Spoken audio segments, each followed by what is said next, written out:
Hello guys, ಎಲ್ಲರಿಗೂ ನಮಸ್ಕಾರ. Welcome to Kavya YouTube channel. ಎಲ್ಲರೂ ಹೇಗಿದ್ದೀರಾ? ಐ ಹೋಪ್ ಎಲ್ಲರೂ ಚೆನ್ನಾಗಿದ್ದೀರಾ ಅಂದ್ಕೊಂಡಿದ್ದೀನಿ. ಹಾಗೆ ನಾನು ಕೂಡ ತುಂಬ ಚೆನ್ನಾಗಿದ್ದೀನಿ. ಮೊದಲನೇದಾಗಿ ಎಲ್ಲರಿಗೂ ವರಹ ಮಹಾಲಕ್ಷ್ಮಿ ಹಬ್ಬದ ಆರ್ಥಿಕ ಶುಭಾಶಯಗಳು. ಎಲ್ಲರೂ ಮನೆಯಲ್ಲಿ ಸುಖ, ಶಾಂತಿ, ಸಂಪತ್ತು, ಆರೋಗ್ಯ, ಆಯುಸ್ಸು ಕೊಟ್ಟು ಲಕ್ಷ್ಮೀ ದೇವಿ ಕಾಪಾಡಲಿ ಅಂತ ಹೇಳೋಕ್ಕೆ ಇಷ್ಟಪಡ್ತೀನಿ. ಮತ್ತು ಈ ವರಹ ಮಹಾಲಕ್ಷ್ಮಿಯ ಪೂಜೆ ವಿಧಾನನ ಈ ವಿಡಿಯೋದಲ್ಲಿ ನಾನು ಅಪ್ಲೋಡ್ ಮಾಡಿದ್ದೀನಿ. ಯಾವ ರೀತಿ ಮಾಡೋದು, ಅದರ ಹಿನ್ನೆಲೆ ಏನು, ಮತ್ತು ಯಾಕೆ ಶ್ರಾವಣ ಮಾಸದಲ್ಲಿ ವಿಶೇಷವಾಗಿ ಬರುವಂತಹ ವರಲಕ್ಷ್ಮಿ ವ್ರತನ ಎಲ್ಲ ಹೆಣ್ಮಕ್ಳು ತುಂಬ ಇಷ್ಟಪಟ್ಟು ಮಾಡ್ತಾನೆ ಅನ್ನೋದನ್ನ ಈ ವಿಡಿಯೋದಲ್ಲಿ ಎಕ್ಸ್ಪ್ಲೈನ್ ಮಾಡಿದ್ದೀನಿ. ನೋಡಿ ಅಂತ ಹೇಳ್ತಾ, ಇನ್ನು ಯಾರೆಲ್ಲ ನನ್ನ ಚಾನಲ್ಗೆ ಸಬ್ಸ್ಕ್ರೈಬ್ ಆಗಿಲ್ಲ, ದಯವಿಟ್ಟು ನನ್ನ ಚಾನಲ್ಗೆ ಸಬ್ಸ್ಕ್ರೈಬ್ ಮಾಡಿ, ಲೈಕ್ ಮಾಡಿ, ಶೇರ್ ಮಾಡಿ ನಿಮ್ಮ ಫ್ಯಾಮಿಲಿ ಫ್ರೆಂಡ್ಸ್ಗೆ ಅಂತ ಹೇಳ್ತಾ ಬನ್ನಿ ಗೈಸ್, ಪೂಜೆ ವಿಧಾನವನ್ನು ನೋಡ್ಕೊಂಡು ಬರೋಣ. ಶ್ರಾವಣ ಮಾಸ ಅನ್ನೋದೇ ಒಂದು ವಿಶೇಷವಾಗಿರುತ್ತದೆ. ಯಾಕಂದರೆ ಎಲ್ಲ ಹಬ್ಬ ಹರಿದಿನಗಳು ಬರೋದೇ ಈ ಮಾಸದಲ್ಲಿ.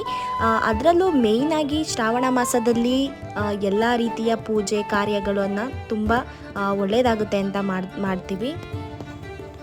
ಶ್ರಾವಣ ಮಾಸ ಜುಲೈ 25ಕ್ಕೆ ಸ್ಟಾರ್ಟ್ ಆದರೆ ಆಗಸ್ಟ್ 23ಕ್ಕೆ ಮುಗಿಯುತ್ತೆ. ಅದರ ಮಧ್ಯೆ ಏನಾಗುತ್ತೆ, ಎಲ್ಲ ರೀತಿಯಾದ ಹಬ್ಬಗಳು ಒಂದಾದ್ಮೇಲೆ ಒಂದು. ಇವಾಗ ನಾಗರ ಪಂಚಮಿ ಇರ್ಬೋದು, ನೆಕ್ಸ್ಟು ರಥಸಪ್ತಮಿ ಇರ್ಬೋದು, ಆನಂತರ ವರಲಕ್ಷ್ಮಿ ಹಬ್ಬ ಇರ್ಬೋದು. ಎಲ್ಲ ರೀತಿಯ ಹಬ್ಬಗಳನ್ನ ನಾವು ಈ ಶ್ರಾವಣ ಮಾಸದಲ್ಲಿ ನೋಡ್ಬೋದು.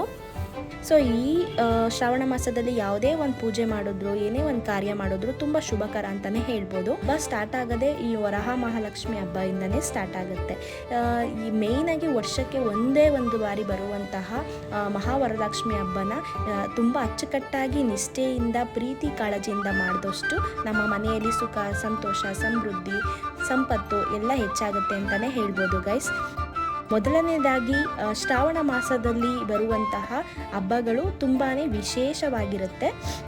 ಅದರಲ್ಲೂ ಶ್ರಾವಣ ಮಾಸದಲ್ಲಿ ಜುಲೈ 25 ಸ್ಟಾರ್ಟ್ ಆದರೆ ಆಗಸ್ಟ್ 23ಕ್ಕೆ ಶ್ರಾವಣ ಮಾಸ ಮುಗಿಯುತ್ತೆ. ಅದರಲ್ಲಿ ಈ ಎಲ್ಲ ಶ್ರಾವಣ ಮಾಸದಲ್ಲಿ ಬರುವಂತಹ ಹಬ್ಬ ಹರಿದಿನಗಳು ತುಂಬಾ ವಿಶೇಷ ಅಂತಲೇ ಹೇಳ್ಬೋದು. ಮೇಯ್ನಾಗಿ ವರಹ ಮಹಾಲಕ್ಷ್ಮಿ ಹಬ್ಬನ ಯಾರು ಆಚರಿಸ್ಬೇಕು ಅಂತ ಹೇಳೋದಾದರೆ, ವಿವಾಹಿತ ಮಹಿಳೆಯರು ಮುಖ್ಯವಾಗಿ ಆಚರಿಸುವಂತಹ ಈ ವರಹ ಮಹಾಲಕ್ಷ್ಮಿಯದ ವ್ರತಗಳು. ಏನಕ್ಕೋಸ್ಕರ ಈ ವಿವಾಹಿತ ಅಂದರೆ ಮದುವೆ ಆಗಿರುವಂತಹ ಹೆಣ್ಣು ಮಕ್ಕಳು ಈ ವರಲಕ್ಷ್ಮಿ ಹಬ್ಬದ ವ್ರತವನ್ನು ಆಚರಿಸಬೇಕು ಅಂತ ಹೇಳೋದಾದರೆ, ಕುಟುಂಬದ ಸಮೃದ್ಧಿ ಹಾಗೂ ಸಂಪತ್ತಿಗಾಗಿ, ಹಾಗೂ ಗಂಡ ಮತ್ತು ಮಕ್ಕಳ ಆರೋಗ್ಯ ಮತ್ತು ದೀರ್ಘ ಆಯುಷ್ಯಗಾಗಿ, ಮನೆಯಲ್ಲಿ ಸುಖ ಶಾಂತಿ ನಿಲ್ಲಿಸಬೇಕು ಅನ್ನೋದಕ್ಕೆ ವರಲಕ್ಷ್ಮಿ ವ್ರತ ಯಾಕೆ ಮುಖ್ಯ ಅಂತ ಹೇಳೋದಾದರೆ, ಇದು ಅಷ್ಟಲಕ್ಷ್ಮಿಯರ ಆಶೀರ್ವಾದವನ್ನು ನೀಡುತ್ತದೆ ಮತ್ತು 8 ಲಕ್ಷ್ಮಿಯ ದೈವಿಕ ರೂಪ ಅಂತಲೇ ಹೇಳ್ಬೋದು. ಅವುಗಳಲ್ಲಿ ಈ ಧನ, ಸಂಪತ್ತು, ಧಾನ್ಯ, ಆರೋಗ್ಯ, ಕೃಷಿ, ವೀರ, ಶೌರ್ಯ, ವಿಜಯ ಮತ್ತು ಆರೋಗ್ಯ, ಸಂತಾನ, ಗಜ, ಶಕ್ತಿ, ವಿದ್ಯೆ, ಜ್ಞಾನ, ಇತರ 8 ಅಷ್ಟ ಲಕ್ಷ್ಮಿಯರು ಸ್ವರೂಪ ಅಂತಲೇ ಹೇಳ್ಬೋದು.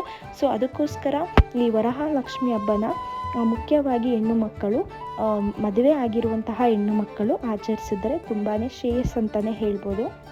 ವಿಶೇಷವಾಗಿ ನಾವು ಈ ವರಹ ಮಹಾಲಕ್ಷ್ಮಿ ಹಬ್ಬನ ಯಾವಾಗ ಆಚರಿಸ್ತೀವಿ ಅನ್ನೋದಾದರೆ, ಆಗಸ್ಟ್ 8ನೇ ತಾರೀಕು ಶುಕ್ರವಾರ 1925 ಸಂದರ್ಭ ಬಂದು ಶ್ರಾವಣ ಪೌರ್ಣಮಿಯ ಇಂದಿನ ಶುಕ್ರವಾರ, ಅಂದರೆ ಹುಣ್ಣಿಮೆ ಆಗಿರುತ್ತೆ.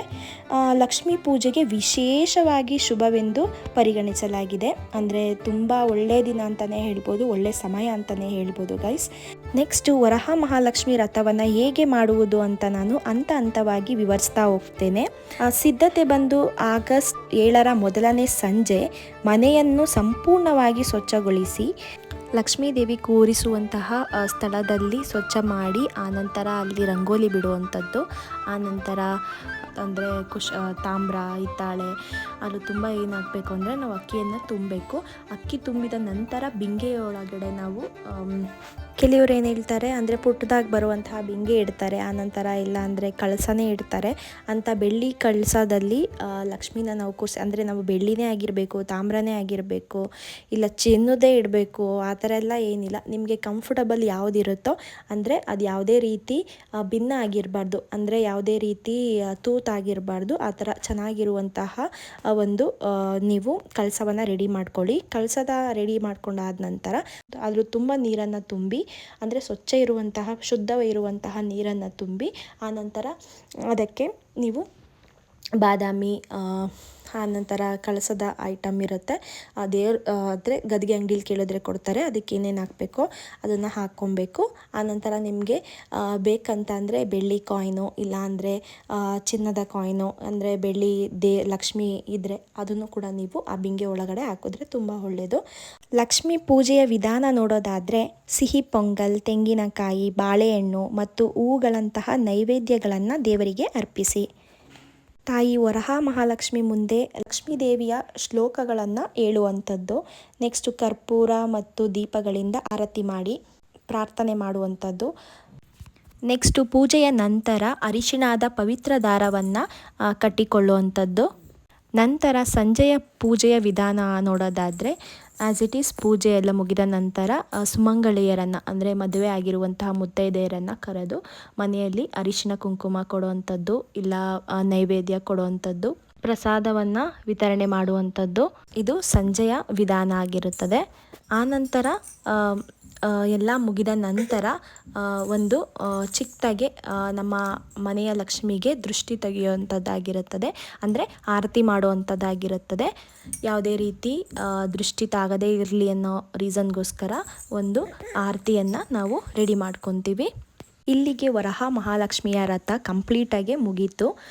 ಆರತಿ ಮಾಡಿದ ನಂತರ ನೋಡಿದ್ರಲ್ಲ ಗೈಸ್, ಯಾವ ರೀತಿ ವರಹ ಮಹಾಲಕ್ಷ್ಮಿ ರಥವನ್ನು ಕಂಪ್ಲೀಟಾಗಿ ಮನೆಯಲ್ಲಿ ಸಿಂಪಲಾಗಿ ಮಾಡ್ಬೋದು ಅಂತ ಹೇಳ್ತಾ, ನೀವು ಕೂಡ ನಿಮ್ಮ ಮನೆಯಲ್ಲಿ ವರಹ ಮಹಾಲಕ್ಷ್ಮಿ ರಥವನ್ನು ಆಚರಿಸಿ ನಿಮ್ಮ ಕುಟುಂಬಕ್ಕೆ ಸುಖ, ಶಾಂತಿ, ನೆಮ್ಮದಿ, ಆಯಸ್ಸು, ಆರೋಗ್ಯ, ಸಂಪತ್ತು ಕೊಟ್ಟು ಲಕ್ಷ್ಮಿ ವರಹ ಮಹಾಲಕ್ಷ್ಮಿ ಒಳ್ಳೇದು ಮಾಡಲಿ ನಿಮ್ಮ ಕುಟುಂಬಕ್ಕೆ ಅಂತ ಹೇಳ್ತಾ, ಇನ್ನೂ ಯಾರೆಲ್ಲ ನನ್ನ ಚಾನಲ್ಗೆ ಸಬ್ಸ್ಕ್ರೈಬ್ ಮಾಡ್ಕೊಳ್ದೇ ನೋಡ್ತಾ ಇದ್ದೀರಾ ದಯವಿಟ್ಟು ಸಬ್ಸ್ಕ್ರೈಬ್ ಮಾಡಿಕೊಂಡು ನೋಡಿ.